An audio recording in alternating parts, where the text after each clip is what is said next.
Hello SUMC, Rob here, reporting in from one of SUMC Music's satellite offices with some more thoughts and another friendly check-in to continue to hope you're safe and well and to encourage you to stay in touch. If you were looking for this episode at the time it usually drops, which is to say Friday at noon, you didn't find it. And there's a reason why it's a little late, and that reason is the story that I'd like to tell you now. I spent the majority of the last 5 days assisting with the preseason camp of a little high school marching band out in the western part of the state. Each day, give or take a morning meeting here and a community band gig one evening this week, my schedule was get up early, drive about an hour and a quarter, help with the instruction from 9 in the morning to about 7:30 at night, drive about an hour and a quarter home, attend to a couple quick things at home, sleep, get up the next morning, rinse and repeat. And the week's worth of work to help the band put together its halftime field show was not that different an experience from most other high school bands. There were some juniors and seniors who'd done this sort of thing before. There were newer band members who were being looked after very kindly and well by those aforementioned juniors and seniors. There was the learning of music and the learning of flag work and the learning of field formations and how to get from one field formation to the next one without bumping into anyone else or getting hit by a swung flag or anything. So again, in a lot of ways, it was your standard August band camp week thing.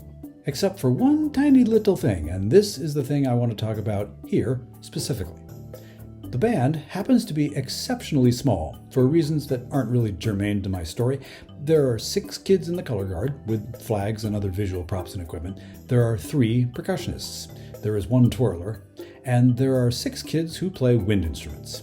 The director, who's a long-standing friend of mine, came up with a gimmick for the show which would not only work well to musically dramatize a particular story from Greek mythology, but which might set her band apart from just about any other band that they will happen to bump up against during their band competition season this September and October. The gimmick is this. In the first third of the show, most of the kids will play wind instruments. Only 1 percussionist will stay in the percussion area, and some of the color guard will do their visual dance things. In the middle third, everyone will play their regular instruments and the whole color guard will do its usual thing.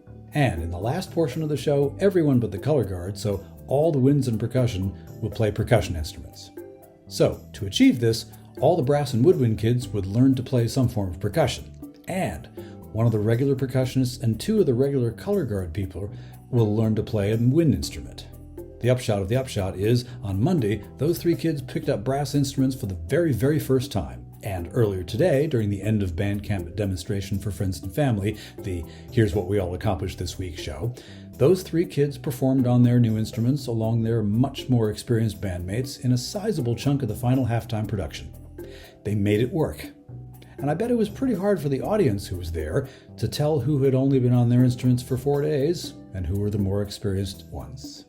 To make this work, beyond the incredible work and willingness of those 3 new wind player kids, we created musical arrangements with an individual part for each marching kiddo that were very carefully tailored to their individual abilities. So, the more experienced players had more complex musical things to do, while the newbies got, not baby music, but notes and rhythms to play that they were going to be able to handle, considering where they were in their wind player career. 4 days. And this, my SUMC friends, is what Kevin and I do all the time for the folks who join us on an occasional Sunday morning to play woodwind or brass or string instruments during hymns or whenever. And honestly, to an extent, it's what we do with our choir folks. We try to get our more experienced singers some music to sing that won't bore them to death, but which also will not overwhelm the folks with less experience or who may be trying us out for the very first time. Kevin and I in Sudbury, and my band director friend and I out in Western Mass, are doing kind of similar things. Ultimately, our goal is to present good music, well, and to do it in such a way that nobody feels like they're in over their head, and therefore they might want to keep on doing it with us. This band story, therefore, has been a lengthy allegory. Even if you've never done the choir thing before, you are more than welcome to try us out, at no obligation, and with our solemn promise that we will meet you where you are. Do you believe me?